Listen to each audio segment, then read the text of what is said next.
जय हिंद साथियों, आप सभी का स्वागत करता हूं आप सभी के अपने YouTube प्लेटफॉर्म पर। साथियों, आज के इस वीडियो में यूपी होमगार्ड की परीक्षा को क्रैक करने के लिए पूरे 100 क्वेश्चन आपके सामने लेकर आया हूं। मेरा मानना है अगर आप इन 100 क्वेश्चंस को बहुत ही अच्छी तरीके से देख लेते हैं तो आपका जो रियल पेपर होगा वो बहुत ही ईजिली क्रैक हो जाएगा और यहाँ से आपके एग्जाम में बहुत सारे क्वेश्चन देखने को मिलेंगे रियल पेपर में। तो अप्रैल महीने में जो आपकी परीक्षा है यूपी होमगार्ड की परीक्षा, अगर आप इस परीक्षा को क्रैक करना चाहते हैं तो आज की इस वीडियो में स्टैटिक जीके के 50 क्वेश्चंस देखेंगे और पूरी करंट अफेयर के सबसे इंपॉर्टेंट क्वेश्चंस होंगे 2026 के लगभग 50 क्वेश्चन। तो मैं कहूंगा आज की इस वीडियो को आप लोग देखिए और अपनी परीक्षा के लिए सिलेक्शन की दूरी को नजदीक करिए और सिलेक्शन की दूरी को मिटाइएगा। तो पहला क्वेश्चन आपकी स्क्रीन पर करें, उड़ीसा में कोणार्क का सूर्य मंदिर ये किसने बनवाया था? ये नरसिंह प्रथम के द्वारा बनवाया गया था। ध्यान रखना, क्वेश्चन इंपॉर्टेंट है। नेक्स्ट क्वेश्चन कह रहा है, उड़ीसा के सूर्यवंशी शासकों ने किसकी उपाधि धारण की थी? तो ये गजपति की उपाधि धारण की गई थी। Right answer option number B हो जाएगा। जितने भी क्वेश्चन आपको याद करवा रहा हूँ, पढ़ा रहा हूँ, ये आपकी परीक्षा के दृष्टिकोण से बहुत ही इंपॉर्टेंट हैं और ये इसी क्लास में आपको तैयार करना है, ये समझ के चलिएगा। इनमें से कौन सबसे कम आयु में भारतीय राष्ट्रीय कांग्रेस का अध्यक्ष बनने वाले व्यक्ति थे? तो यहाँ पर आपको बताना है किसकी बात चल रही है। ये अबुल कलाम आजाद की बात चल रही है। भारतीय राष्ट्रीय कांग्रेस के ये एक ऐसे अध्यक्ष थे जो सबसे कम उम्र के थे। Right answer option number B के साथ हो जाएगा। उसके बाद भारतीय सुधार समिति की स्थापना किसने की थी? तो आपको पता होना चाहिए, ये दादा भाई नौरोजी के द्वारा ही भारतीय सुधार समिति की स्थापना की गई थी। अगला देखिए, कह रहा है बंग भंग के बाद कौन सा आंदोलन शुरू किया गया था? तो कौन सा आंदोलन शुरू किया गया था? सविनय अवज्ञा आंदोलन नहीं, स्वदेशी आंदोलन शुरू किया गया था बंग भंग के बाद। ये स्वदेशी आंदोलन आप लोग याद कर लीजिएगा। स्वदेशी आंदोलन के दौरान किसकी अध्यक्षता में कोलकाता में नेशनल कॉलेज की स्थापना की गई थी?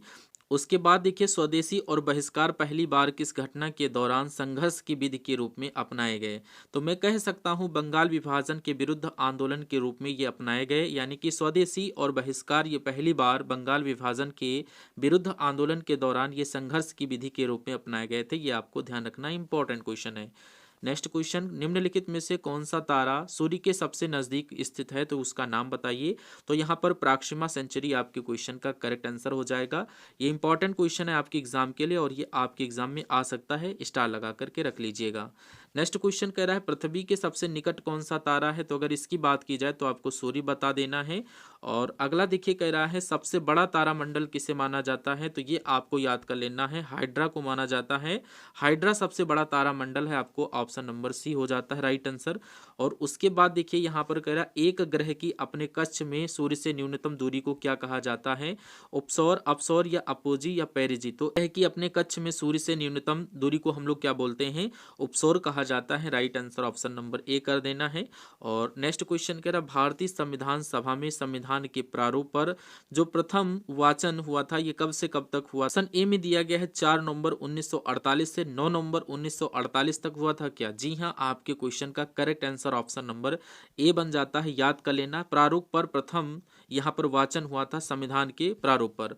नेक्स्ट क्वेश्चन कह रहा है, भारतीय संविधान पूर्ण रूप से कब तैयार हुआ था? मुझे आप लोग बताइए ये कब हुआ था? तो मैं कह सकता हूँ 26 नवंबर 1949 की अगर बात की जाए तो भारतीय संविधान पूर्ण रूप से बनकर तैयार हुआ था 26 नवंबर 49 को, सॉरी।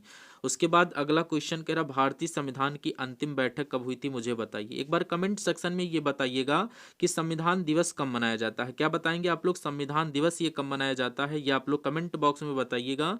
भारतीय संविधान की अंतिम बैठक की बात की जाए तो 2 दिन पहले ये 24 जनवरी 1950 को भारतीय संविधान सभा की अंतिम बैठक हुई थी।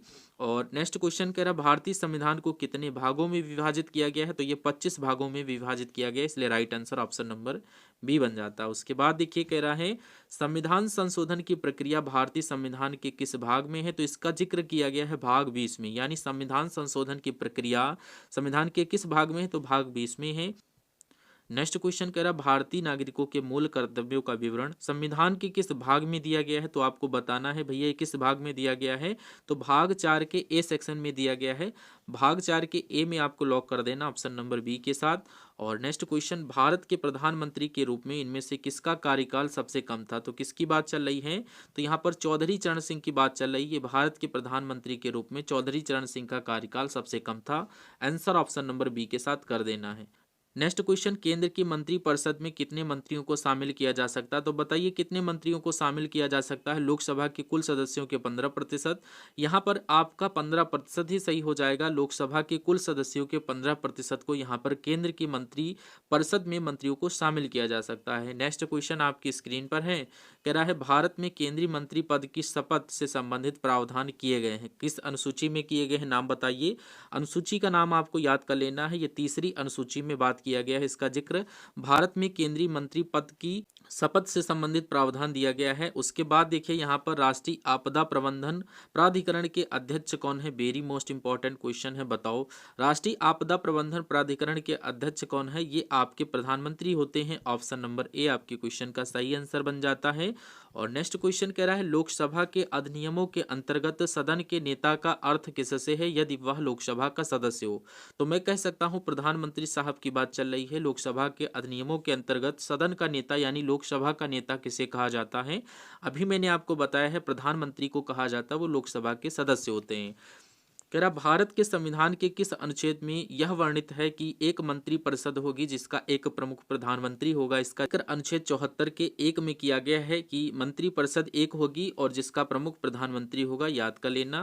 कह रहा केंद्रीय खनन अनुसंधान केंद्र ये कहाँ पर स्थित है? तो ये आपका धनबाद में स्थित है। कहाँ स्थित है? ये झारखंड में स्थित है, आपको याद कर लेना, मोस्ट इंपॉर्टेंट क्वेश्चन है। और नेक्स्ट क्वेश्चन आप लोग देखिए, कह रहा है केंद्रीय खाद्य प्रौद्योगिकी अनुसंधान संस्थान ये कहाँ स्थित है? तो आपसे पूछा जाए कि केंद्रीय खाद्य प्रौद्योगिकी अनुसंधान संस्थान कहाँ पर स्थित है, तो ये आपको याद कर लेना, ये मैसूर में स्थित है। मैसूर आपके क्वेश्चन का बिल्कुल सही आंसर हो जाएगा। और अगर आपने इस वीडियो को लाइक नहीं किया तो इस वीडियो को लाइक कर दीजिए, और चैनल पर अगर आप लोग नए हैं तो चैनल को सब्सक्राइब कर दीजिए। आप सभी लोगों को पता है डेली आपको यहाँ पर सेशन मिलते हैं और लगभग 100 क्वेश्चन आपको डेली करवाता हूँ। मेरा मानना है अगर आप अपनी परीक्षा तक डेली 100 क्वेश्चन को तैयार करते रहेंगे तो आपके एग्जाम में 100 क्वेश्चन तो आएंगे, तो 85 क्वेश्चंस आपके तो पहले से ही याद हो जाएंगे। तो आपको यहाँ पर 85 क्वेश्चंस आप जब लगा देंगे तो लगभग 85, 86, 87 तक स्कोर आपका हो जाएगा, और इतनी ही तैयारी हमको चाहिए। अगर कोई भी 100 question GK GS current affair की दे दी जाए तो आपके उसमें से 85 क्वेश्चन सही हो जाएं, और 85 क्वेश्चन अगर आप कर देते हैं तो आपका 101% सिलेक्शन हो जाएगा। ठीक है, मैं आपको इसीलिए प्रैक्टिस सेट वगैरह करवाता हूँ। जो भी स्टूडेंट उन सभी प्रैक्टिस सेट में 90 अबव का स्कोर लाता है वो बिल्कुल निश्चित रूप से सेलेक्टेड है, ये समझ लीजिए। यहीं पर मैं आपको बोलकर जाता हूं। अभी एग्जाम नहीं हुआ लेकिन उससे पहले मुझे कॉन्फिडेंस है, क्योंकि कुछ बच्चे सेलेक्ट हुए हैं हमारे ही बताए हुए, तो आपको पता होना चाहिए। तो आलस्य आपको नहीं करना है, और बस मेहनत, जितनी मेहनत आप कर सकते हैं खून पसीने के साथ दिन रात एक करना चाहते हैं तो कर दीजिए। इस बार इस भर्ती को जाने मत दीजिए, इसमें सिलेक्शन एक आप अपना पक्के के तौर पर रखिएगा। ठीक है, भारतीय हीरा अनुसंधान केंद्र ये कहाँ स्थित है? तो ये आपका सूरत में स्थित है। Right answer option number D के साथ हो जाएगा। और इस क्वेश्चन आप सभी से पूछा जा रहा है कि हवाई द्वीप की राजधानी क्या है? तो हवाई द्वीप की राजधानी यहाँ पर होनोलुलु है। ऑप्शन नंबर डी जो भी स्टूडेंट करेगा बिल्कुल सही आंसर हो जाता है। और नेक्स्ट क्वेश्चन आपकी स्क्रीन पर देखिए, कह रहा है डेनमार्क की राजधानी का नाम बताइए। तो डेनमार्क की राजधानी की अगर हम लोग बात करें तो ये क्या है? ये कोपेनहेगन, याद कर लेना, कोपेनहेगन ही डेनमार्क की राजधानी है। उसके बाद देखिए कह रहा है रेनबिन्बी किस देश की मुद्रा है? तो अगर बात की जाए रेनबिन्बी किस देश की मुद्रा है तो ये चीन देश की मुद्रा है रेनबिन्बी, ऑप्शन बी हो जाता है। उसके बाद देखिए टू स्टेट्स के लेखक कौन है? मैंने आपको बताया पुस्तक और लेखक जरूर याद कर लेना, कई बार ये पूछी जा चुकी है। चेतन भगत आपका बिल्कुल सही आंसर हो जाता है। Right answer option number 8। शीर्षक पुस्तक के लेखक कौन है? तो यहाँ पर आपको याद कर लेना मिशेल ओबामा के द्वारा ये लिखी गई है। ऑप्शन नंबर बी बिल्कुल सही आंसर हो जाता है। नेक्स्ट क्वेश्चन कह रहा है किस पूर्व प्रधानमंत्री ने चेंजिंग इंडिया पुस्तक लिखी है? वेरी मोस्ट इंपॉर्टेंट क्वेश्चन है। तो ये किसने लिखी है? तो चेंजिंग इंडिया नामक पुस्तक किसके द्वारा लिखी है? तो ये मनमोहन सिंह के द्वारा लिखी गई थी। सही आंसर ऑप्शन नंबर डी हो जाएगा। उसके बाद देखिए कह रहा धनवंतरी थे, ये कौन थे? ये चंद्रगुप्त मौर्य के विख्यात जनरल थे। यह चंद्रगुप्त विक्रमादित्य के राज दरबार के 9 रत्नों में से एक जो कि प्रसिद्ध चिकित्सक थे। मैं कहूंगा बिल्कुल यहाँ पर धनवंतरी जो थे ये चंद्रगुप्त विक्रमादित्य के राज दरबार के 9 रत्न में से एक थे, जो कि एक चिकित्सक कहलाते थे। आंसर ऑप्शन नंबर बी आपको कर देना है। और उसके बाद देखिए नेक्स्ट क्वेश्चन आप सभी से पूछा जा रहा है कि कौन सा राजवंश हूणों के आक्रमण से अत्यंत विचलित हुआ। तो यहाँ पर आपको correct answer option number B को लॉक कर देना है। उसके बाद देखिए कह रहा है धन्वंतरी थे, तो ये भैया कौन थे? चंद्रगुप्त मौर्य के विख्यात जनरल थे धन्वंतरी। तो विक्रमादित्य के राज दरबार के नवरत्न में से एक जो कि प्रसिद्ध चिकित्सक थे। मैं कहूंगा बिल्कुल साथियों, धन्वंतरी जो थे ये चंद्रगुप्त विक्रमादित्य के राज दरबार के नवरत्न में से एक जो कि प्रसिद्ध एक चिकित्सक थे। Right answer option number B हो जाएगा। उसके बाद देखिए नेक्स्ट क्वेश्चन आप सभी से पूछा जा रहा है कौन सा राजवंश हूणों के आक्रमण से अत्यंत विचलित हुआ था। तो यहाँ पर आपका करंट आंसर, तो यहाँ पर कुषाण राजवंश की बात की जाए तो ये यहाँ पर हूणों के आक्रमण से बहुत ज्यादा विचलित हुए थे। Right answer option number B हो जाएगा आपका। और उसके बाद देखिए नेक्स्ट नंबर का क्वेश्चन है, कह रहा है गुप्तकालीन रजत मुद्राओं को नाम दिया गया था। क्या नाम दिया गया था? इनको रूपक नाम दिया गया था। रूपक यानी ऑप्शन नंबर सी बिल्कुल सही आंसर हो जाता है। आप लोग 50 क्वेश्चन देखोगे इंपॉर्टेंट, उसके बाद इंपॉर्टेंट करंट अफेयर के क्वेश्चन देखेंगे। और इस क्वेश्चन में कह रहा है 13वीं शताब्दी में बख्तियार खिलजी ने बंगाल के किस राजा को पराजित किया था। तो किनको पराजित किया था? तो ये लक्ष्मण सेन को पराजित किया था। ये भी याद कर लेना, इंपॉर्टेंट क्वेश्चन एग्जाम में आता है। नेक्स्ट क्वेश्चन, अलाई दरवाजे का निर्माण किसने किया था? तो इनका नाम क्या है? अलाउद्दीन खिलजी नाम है। और अलाउद्दीन खिलजी के द्वारा ही अलाई दरवाजा का निर्माण करवाया गया था। आंसर ऑप्शन नंबर बी हो जाता है। हजार दिनारी किसे कहा जाता है? ये मलिक काफूर को, या ऐबक, या बल्लू खां, या अब्दुलिया। तो यहाँ पर मलिक काफूर को क्या कहा जाता है? हजार दिनारी कहा जाता है। आंसर ऑप्शन नंबर ए दिनार में खरीदा गया था मलिक काफूर को। नेक्स्ट कह रहा है एक नए कर विभाग जिसका नाम है दीवाने मुस्त खराज का गठन किस सुल्तान ने किया था? वेरी मोस्ट इंपॉर्टेंट क्वेश्चन है। क्या अलाउद्दीन खिलजी ने इसका गठन किया था? ये आपको ध्यान रखना है। आंसर ऑप्शन नंबर ए हो जाएगा। अगला देखिए कह रहा है किस शासक ने दाग तथा हुलिया प्रथा का प्रचलन किया था? तो आपको याद रखना है खिलजी ने दाग और हुलिया प्रथा का प्रचलन किया था। इनको ऑप्शन नंबर डी के साथ जाना चाहिए। उसके बाद अगला क्वेश्चन आपकी स्क्रीन पर पूछा जा रहा है, पुरुषों, महिलाओं और बच्चों की आवाजों में अंतर के लिए निम्न में से कौन से जिम्मेदार होता है? तो ये पता है कौन जिम्मेदार होता है। यहाँ पर घोषतंत्रियों की वजह से पुरुषों और महिलाओं की, बच्चों की आवाजों में अंतर होता है। तो घोषतंत्री आपकी क्वेश्चन का करेक्ट आंसर हो जाता है। और नेक्स्ट क्वेश्चन में पूछा जा रहा है एक सामान्य मानव का कान इतनी सीमा तक ये ध्वनियां सहन कर सकता है, डेसिबल तक की ध्वनि सहन कर सकता है। आंसर ऑप्शन नंबर सी हो जाएगा। और नेक्स्ट क्वेश्चन कह रहा है स्त्री वाणी और पुरुष वाणी को पहचानने की ध्वनि की विशेषता को क्या कहा जाता है? ये आपसे अगर पूछा जाए तो इसको हम लोग स्वर यानी पिच कहते हैं। Right answer option number A हो जाता है। और ध्वनि के उत्पादन और संचरण के अध्ययन को क्या कहा जाता है? एकॉस्टिक्स ध्वनि के उत्पादन और संचरण को कहा जाता है। ऑप्शन नंबर सी को लॉक कर देना। और उसके बाद मेंडलीव की आवर्त सारणी में 36 पंक्तियों को निम्नलिखित में से क्या कहा जाता है? तो यहाँ पर अगर ये क्वेश्चन पूछ लिया जाए तो आवर्त के नाम से इनको जाना जाता है। मेंडलीव की आवर्त सारणी में जो 36 पंक्तियां होती हैं इनको आवर्त कहा जाता है। उसके बाद देखिए कह रहा आवर्त सारणी किसने तैयार की थी? तो यहाँ पर ये तो मेंडलीव के द्वारा तैयार की गई थी, इसलिए राइट आंसर अगर आपका ऑप्शन नंबर डी है तो बिल्कुल सही हो जाता है। कह रहा है निम्नलिखित में से कौन सा एक तत्व एक्टिनाइड है, यहाँ पर नाम बताइए। तो ये बात किया जाए इसमें क्यूरियम की, तो ये एक तत्व एक्टिनाइड है। आंसर ऑप्शन नंबर सी के साथ हो जाएगा। कह रहा है निम्नलिखित में से की बात करें तो पूछा जा रहा है निम्नलिखित में से कौन सा एक तत्व लेंथेनाइड है। तो लेंथेनाइड की अगर बात की जाए तो सेरियम जो तत्व है ये क्या है? लेंथेनाइड है। और इसी क्रम में नेक्स्ट क्वेश्चन की बात करें तो आपसे पूछा जा रहा है, क्या क्वेश्चन में पूछा जा रहा है अपनी आवर्त सारणी में मेंडलीव डैश स्थान प्रदान नहीं कर सकते थे। यहाँ पर आपको बताना है ऑक्सीजन का, कार्बन, नाइट्रोजन या हाइड्रोजन। तो यहाँ पर ये क्वेश्चन कई बार पूछा गया है परीक्षाओं में, ये बहुत बार क्वेश्चन पूछा गया। तो अपनी आवर्त सारणी में मेंडलीव हाइड्रोजन क्या स्थान प्रदान नहीं कर सके? आंसर ऑप्शन नंबर डी हो जाता है। साथियों 50 क्वेश्चन हो चुके हैं जीके जीएस के। अब हम लोग देखेंगे 50 क्वेश्चन 2026 के इंपॉर्टेंट करंट अफेयर के क्वेश्चन है, आपके एग्जाम में क्वेश्चन आ सकते हैं। हाल ही में ऊर्जा अवसंरचना पर साइबर हमलों से निपटने के लिए समिति का गठन किया गया, उसका नाम बताइए। तो भैया किस राज्य ने ये किया है समिति का गठन? तो मैं कहूंगा गुजरात राज्य ने ऊर्जा अवसंरचना पर साइबर हमलों से निपटने के लिए एक समिति का गठन किया है, गुजरात राज्य ने। कह रहा है किसने साउथ वेस्टर्न एयर कमांड का यहाँ पर कार्यभार संभाला है? तो इनका नाम तेजिंदर सिंह है और इन्होंने साउथ वेस्टर्न एयर कमांड का कार्यभार संभाला है। उसके बाद देखिए कह रहा है किस देश के खिलाड़ी उस्मान ख्वाजा ने अंतर्राष्ट्रीय क्रिकेट से संन्यास लिया है। तो ये एक ऑस्ट्रेलिया के हैं उस्मान ख्वाजा, और इन्होंने अंतर्राष्ट्रीय क्रिकेट से संन्यास की घोषणा की है। उसके बाद देखिए कह रहा है बजारा भोरम देव कॉरिडोर परियोजना की आधारशिला कहाँ रखी गई है, ये आपसे क्वेश्चन पूछा जा रहा है। तो मैं कह सकता हूँ ये आपका, अगर बात करें तो यहाँ पर इस क्वेश्चन का करेक्ट आंसर ध्यान रखना, छत्तीसगढ़ आपके क्वेश्चन का सही आंसर हो जाता है। छत्तीसगढ़ में भोरम देव कॉरिडोर परियोजना की आधारशिला रखी गई है। उसके बाद देखिए कह रहा है 44वीं junior national kho kho championship किस शहर में शुरू हुई है। तो मैं कह सकता हूँ ये कहाँ पर शुरू हुई है, ये बेंगलुरु में शुरू हुई है। Right answer option number C हो जाएगा।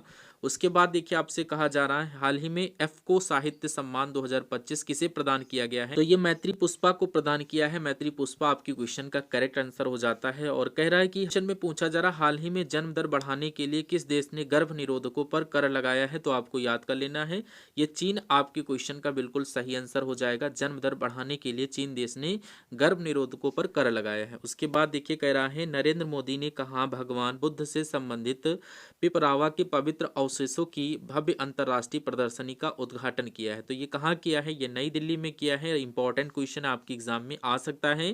कह रहा है किसने क्रिप्टो करेंसी माइनिंग और ट्रेडिंग को कानूनी मान्यता दी है। तो अगर बात किया जाए यहाँ पर तुर्कमेनिस्तान ने यहाँ पर क्रिप्टो करेंसी माइनिंग और ट्रेडिंग को कानूनी मान्यता दी है, इसलिए राइट आंसर आपका ऑप्शन नंबर बी बन जाता है। नेक्स्ट क्वेश्चन देखिए कह रहा है हाल ही में किस मंत्रालय ने अपना नया लोगो जारी किया है। तो मैं कह सकता हूँ ये सांख्यिकी मंत्रालय की अगर बात करते हैं हम सभी लोग, तो सांख्यिकी मंत्रालय ने अपना नया लोगो जारी किया। उसके बाद देखिए कह रहा है किस राज्य सरकार ने सरकारी कर्मचारियों को उनके अंतिम मूल वेतन का 50% देने की गारंटी दी है। तो मैं कह सकता हूँ यहाँ पर ये काम जो किया है, यहाँ पर तमिलनाडु कर लेना, ये छूट गया क्वेश्चन जो कि बिल्कुल सही आंसर आपका हो जाएगा, इसको राइट कर लेना। और नेक्स्ट क्वेश्चन आप सभी से पूछा जा रहा है हुंडई मोटर इंडिया ने किसे अपना एमडी एंड सीईओ नियुक्त किया है। तो यहाँ पर तरुण गर्ग इनका नाम है और इनको बनाया गया है हुंडई मोटर इंडिया का एमडी एंड सीईओ। उसके बाद देखिए अगला क्वेश्चन है कि विश्व अंतर्मुखी दिवस ये कब मनाया जाता है। तो ये दिवस 2 जनवरी को मनाया जाता है। कब, 2 जनवरी को विश्व अंतर्मुखी दिवस मनाया जाता है। अगला क्वेश्चन आप सभी से पूछा जा रहा हाल ही में अपने सभी शहरी नगर निगमों में 100% स्मार्ट ग्रिड कवरेज हासिल करने वाला पहला बड़ा राज्य कौन बना है, आपको बताना है। तो पहला बड़ा राज्य ये कौन सा बना है, तो पता ही साथियों कौन सा बना है, मैं कहूंगा अपना उत्तर प्रदेश बना है। उत्तर प्रदेश आपकी क्वेश्चन का बिल्कुल सही आंसर हो जाएगा। अपने सभी शहरी नगर निगमों में 100% स्मार्ट ग्रिड कवरेज हासिल करने वाला अपना उत्तर प्रदेश राज्य बना है। उसके बाद देखिए कह रहा किसे भारतीय महिला हॉकी टीम का कोच नियुक्त किया गया है। तो मैं कह सकता हूं यहाँ शॉर्ट मॉरिन की बात किया जाए तो भारतीय महिला टीम का यहाँ पर कोच नियुक्त किया गया है। उसके बाद देखिए कह रहा है कि हाल ही में किसने IAF ट्रेनिंग कमांड के प्रमुख के रूप में कार्यभार संभाला है। तो मैं कह सकता हूं S श्रीनिवास इनका नाम है और S श्रीनिवास ने IAF ट्रेनिंग कमांड के रूप में प्रमुख कार्यभार संभाला है। उसके बाद देखिए कह रहा है ममादी डोम्बोया को किस देश का राष्ट्रपति नियुक्त किया गया है। तो इनको गिनी देश का राष्ट्रपति बनाया गया है, ममादी डोम्बोया को। उसके बाद देखिए अगला क्वेश्चन कह रहा है 14वां फ्लावर शो ये कहाँ पर आयोजित किया गया है। तो ये कहाँ पर आयोजित किया गया है, ये अहमदाबाद में आयोजित किया गया है। याद कर लेना, आपकी क्वेश्चन का सही आंसर बन जाता है। उसके बाद देखिए एशिया व्हिटलॉक का 71 वर्ष की उम्र में निधन हुआ है। वे कौन थे, वे एक लेखक थे या पत्रकार अभिनेता। तो वे एक अभिनेता थे, याद कर लेना, इंपॉर्टेंट क्वेश्चन है। कह रहा है यहाँ पर BRO के डायरेक्टर जनरल के रूप में कार्यभार किसने संभाला है। तो यहाँ पर हरपाल सिंह आपको याद कर लेना है, ये BRO के डायरेक्टर जनरल के रूप में कार्यभार संभाले। नेक्स्ट क्वेश्चन देखिए कह रहा है 69 साल बाद किस देश में बेजिमियानी ज्वालामुखी में विस्फोट हुआ है। तो बेजिमियानी ज्वालामुखी में विस्फोट भैया कहाँ पर हुआ है, तो ये पता है कहाँ पर, ये रूस में है। रूस ऑप्शन नंबर ए, ये 69 साल बाद इसमें आपको याद कर लेना है विस्फोट हुआ है। उसके बाद देखिए अगला क्वेश्चन आपकी स्क्रीन पर कह रहा हाल ही में कहाँ जन विश्वास 2026 की मंजूरी दी गई है। तो यहाँ पर अगर बात की जाए तो दिल्ली आपके क्वेश्चन का बिल्कुल सही आंसर हो जाता है। दिल्ली में ही जन विश्वास बिल 2026 की मंजूरी दी गई है। उसके बाद भारतीय महिला हॉकी टीम ने महिला एशिया कप 2025 में कौन सा पदक जीता है। तो मैं कहूंगा यहाँ पर रजत पदक जीता गया है। रजत पदक आपके क्वेश्चन का सही आंसर बन जाता है। उसके बाद देखिए कह रहा है हाल ही में 8वां राज्य वेतन आयोग बनाने वाला भारत का पहला राज्य कौन बन गया है। तो ये असम बन गया है। असम आपके क्वेश्चन का सही आंसर बन जाता है। उसके बाद अगला क्वेश्चन कह रहा है कुशावती किस राज्य का तीसरा जिला बना है। तो कुशावती की बात की जाए तो ये गोवा राज्य का तीसरा जिला बना है। कुशावती जिला आपका बिल्कुल सही आंसर हो जाता है, गोवा राज्य का तीसरा जिला बना है, याद कर लीजिएगा, इंपॉर्टेंट क्वेश्चन है। कह रहा भारत और किस देश ने काउंसलर समझौते के तहत कैदियों की लिस्ट का आदान प्रदान किया है। तो मैं कह सकता हूं इस क्वेश्चन का करेक्ट आंसर आपका पाकिस्तान हो जाएगा। भारत और पाकिस्तान के बीच काउंसलर समझौते के तहत कैदियों की लिस्ट के आदान प्रदान किया गया है। नेक्स्ट क्वेश्चन में आप सभी से पूछा जा रहा है किस राज्य में इमो इनु इराप्ता त्योहार मनाया गया है। तो ये भैया कहाँ मनाया गया है, तो ये मणिपुर में मनाया गया। मणिपुर आपके क्वेश्चन का सही आंसर बन जाता है। और नेक्स्ट क्वेश्चन में पूछा जा रहा हाल ही में वैश्विक परिवार दिवस ये कब मनाया जाता है। तो वैश्विक परिवार दिवस ये 1 जनवरी को मनाया जाता है। 1 जनवरी आपके क्वेश्चन का सही आंसर बन जाता है। हाल ही में रूस ने कहाँ परमाणु क्षमता से लैस ऑर्निक मिसाइल प्रणाली तैयार की है। तो ये आपको बेलारूस याद कर लेना है। नेक्स्ट क्वेश्चन आप सभी से पूछा जा रहा हाल ही में हुंडई मोटर इंडिया ने अपना पहला एमडी किसे नियुक्त किया है। ये क्वेश्चन अभी मैंने आपको बताया था, ये आपको कमेंट बॉक्स में आंसर बताना है। ये रिपीटेड क्वेश्चन है, तो अगर बात किया जाए तो यहाँ पर आप लोग करेक्ट आंसर हमें बताइएगा। नेक्स्ट क्वेश्चन में पूछा जा रहा हाल ही में भारतीय वायुसेना के vice chief of air staff का पद किसने संभाला है। वेरी मोस्ट इंपॉर्टेंट है। तो ये किसने संभाला है, तो नागेश कपूर ने ये संभाला है। नागेश कपूर आपके क्वेश्चन का सही आंसर हो जाएगा। उसके बाद देखिए कह रहा है किसने यूरो को अपनी आधिकारिक मुद्रा के रूप में स्वीकार किया है। तो अगर बात करें यहाँ पर आपका जवाब क्या हो जाएगा, तो पोलैंड, यूक्रेन, रोमानिया या बुल्गारिया। तो आपके क्वेश्चन का correct answer option number D हो जाएगा। यानी यूरोप अपनी आधिकारिक मुद्रा के रूप में किसने स्वीकार किया, तो बुल्गारिया देश ने स्वीकार किया यूरो को। नेक्स्ट क्वेश्चन कह रहा देश की पहली वंदे भारत स्लीपर ट्रेन गुवाहाटी और किस शहर के बीच चलेगी। इंपॉर्टेंट क्वेश्चन है, बताओ ये पता है। ये गुवाहाटी और कोलकाता के बीच चलेगी, ये आपको याद कर लेना। आंसर ऑप्शन नंबर बी हो जाएगा। कह रहा हाल ही में 1 जनवरी 2026 को डीआरडीओ का कौन सा स्थापना दिवस मनाया गया है। तो ये आपका 62वां, 68वां या 65वां। तो ये 68वां स्थापना दिवस मनाया गया है डीआरडीओ का, याद कर लीजिएगा। उसके बाद देखिए कह रहा है हाल ही में न्यूयॉर्क शहर के मेयर के रूप में शपथ किसने ग्रहण किया है। तो इनका नाम है जोहरान ममदानी, जो कि यहाँ पर ये मेयर बन चुके हैं। नेक्स्ट क्वेश्चन देखिए कह रहा है हाल ही में कहाँ लुप्तप्राय पक्षी प्रजातियों के संरक्षण के लिए एक नई परियोजना को मंजूरी दी गई है। तो ये नई दिल्ली आपके क्वेश्चन का correct answer option number C हो जाएगा, जो कि लुप्तप्राय पक्षी प्रजातियों के संरक्षण के लिए नई परियोजना को मंजूरी दी गई है। डीआरडीओ ने प्रलय मिसाइल का सफलतापूर्वक परीक्षण ये कहाँ किया है, राजस्थान में किया है, उड़ीसा या आंध्र प्रदेश। तो मैं कहूँगा ये उड़ीसा में किया गया है। डीआरडीओ ने प्रलय मिसाइल का सफलतापूर्वक परीक्षण। उसके बाद अगला क्वेश्चन आपकी स्क्रीन पर कह रहा है YJ-20 नामक हाइपरसोनिक एंटी शिप मिसाइल को किस देश ने विकसित किया है। तो चीन देश ने विकसित किया है। ऑप्शन नंबर ए बिल्कुल सही आंसर हो जाता है। उसके बाद देखिए अगला क्वेश्चन आप सभी से पूछा जा रहा है हाल ही में किस राज्य में गान नगई त्योहार मनाया गया है। तो ये आपसे पूछा जा सकता है। तो ये कहाँ पर मनाया गया है, आप लोग जान सकते हैं। ये मणिपुर में मनाया गया है। आंसर ऑप्शन नंबर सी हो जाता है। उसके बाद अगला क्वेश्चन पूछा जा रहा है कि हाल ही में भारत और किस देश ने अपने परमाणु प्रतिष्ठानों और सुविधाओं की सूची को आदान प्रदान किया है। तो अभी मैंने आपको बताया, आपने राइट आंसर भी किया था कि पाकिस्तान, बिल्कुल सही आंसर ऑप्शन नंबर बी बन जाता है। कह रहा इजराइल का 2026 का शांति पुरस्कार किसे मिलेगा। तो ये आपको डोनाल्ड ट्रंप याद कर लेना। Right answer option number A हो जाता है। उसके बाद देखिए कह रहा है अजय सिंघल को किस राज्य का नया डीजीपी नियुक्त किया गया, बिहार, हरियाणा या महाराष्ट्र। तो ये हरियाणा का डीजीपी जो बनाया गया है वो अजय सिंघल को बनाया गया है। उसके बाद देखिए कह रहा पारंपरिक डाक सेवा को बंद करने वाला पहला देश कौन सा है, नॉर्वे, स्वीडन या डेनमार्क। तो मैं कहूँगा डेनमार्क बना है, यानी कि पारंपरिक डाक सेवा को बंद करने वाला पहला देश डेनमार्क बन गया है। उसके बाद देखिए कह रहा है, उसके बाद देखिए साउथ पोल पर स्कीइंग करने वाली पहली कम उम्र की भारतीय पहली महिला कौन बनी है। तो यहाँ पर काम्या कार्तिकेयन आपके क्वेश्चन का सही आंसर बिल्कुल बन जाता है। उसके बाद अगला क्वेश्चन है आप सभी से पूछा जा रहा हाल ही में किसे NIA प्रमुख का अतिरिक्त प्रभार मिला है। तो भैया ये किसे मिला है, तो आपको याद कर लेना है, राकेश अग्रवाल को मिला है। आंसर ऑप्शन नंबर ए के साथ हो जाएगा। उसके बाद देखिए किसे बिहार कर्मचारी चयन आयोग का अध्यक्ष नियुक्त किया गया है। तो यहाँ पर आलोक राज आपके क्वेश्चन का सही आंसर हो जाएगा, क्योंकि बिहार कर्मचारी आयोग का अध्यक्ष आलोक राज को बनाया गया है। कह रहा है साउथ पोल तक स्कीइंग करने वाली सबसे कम उम्र तक भारतीय महिला कौन बनी है। तो अभी मैंने आपको बताया काम्या कार्तिकेयन बनी है। अगला क्वेश्चन आप सभी से पूछा जा रहा है, इस क्वेश्चन का करेक्ट आंसर आपको कमेंट बॉक्स में बताया। ये क्वेश्चन मैंने आपको बताया है, तो इसको आपको कमेंट सेक्शन में इसका आंसर बताना कि आंसर क्या होगा। ये वीडियो आपको कैसी लगी, इस वीडियो के 100 क्वेश्चंस आपको कैसे लगे। तो इस वीडियो को अगर आपने लाइक नहीं किया तो लाइक कर दीजिएगा। लाइक करते तो मुझे अच्छा लगता, मोटिवेशन मिलता है। और एक कमेंट जरूर आप लोग करते रहिए, जय हिंद का कमेंट भले करिए, और अपना नाम और डिस्ट्रिक्ट जरूर भैया बता दीजिए कि आप लोग देख कहाँ से रहे। आप लोग बस देख लेते हैं क्लासेस को, कमेंट नहीं करते हैं। और उसके अलावा जितनी भी क्लासेस क्लासेस आपके लिए तैयार की है, उन सारी क्लासेस की प्लेलिस्ट आपको दे दी है। आपको वहां से उन सभी क्लासेस को देख सकते हैं। पूरी वीडियोस को आप लोग देखिए, क्योंकि अगर आपका पिछला रिवीजन हो जाता है, पिछला जो कुछ मैं आपको पढ़ाता जाता हूं, तभी तो आप लोग नए क्वेश्चंस देखेंगे। मान लेते हैं, क्योंकि यहाँ पर स्टेप बाय स्टेप आपको पढ़ा रहा हूँ। मान लीजिए यहाँ पर अभी आपको ये पढ़ा रहा हूँ, आप पहली क्लास से जुड़े, लेकिन ये सारा छूटा हुआ है। फिर जब हम आगे ऐसे बढ़ते जाएंगे तो ये तो आपका तैयार होता जाएगा, लेकिन इसका क्या होगा? तो इन सारी क्लासेस का लिंक आपको मिल जाएगा प्लेलिस्ट के माध्यम से, वहाँ से इन सभी क्लासेस को देख लीजिए। और उसके अलावा अगर बात करें, यहाँ पर आपको फ्री पीडीएफ भी दी जा रही है टेलीग्राम में, आप वहां से देख सकते हैं। ठीक है, तो टेलीग्राम ग्रुप को आप लोग ज्वाइन करिए, वहां से इन सारी क्लासेस की पीडीएफ को भी प्राप्त कर सकते हैं। और हम आपको नाइट में प्रैक्टिस सेट सॉल्व करवाएंगे, उन सभी प्रैक्टिस सेट के राइट आंसर आपको कमेंट बॉक्स में देना है।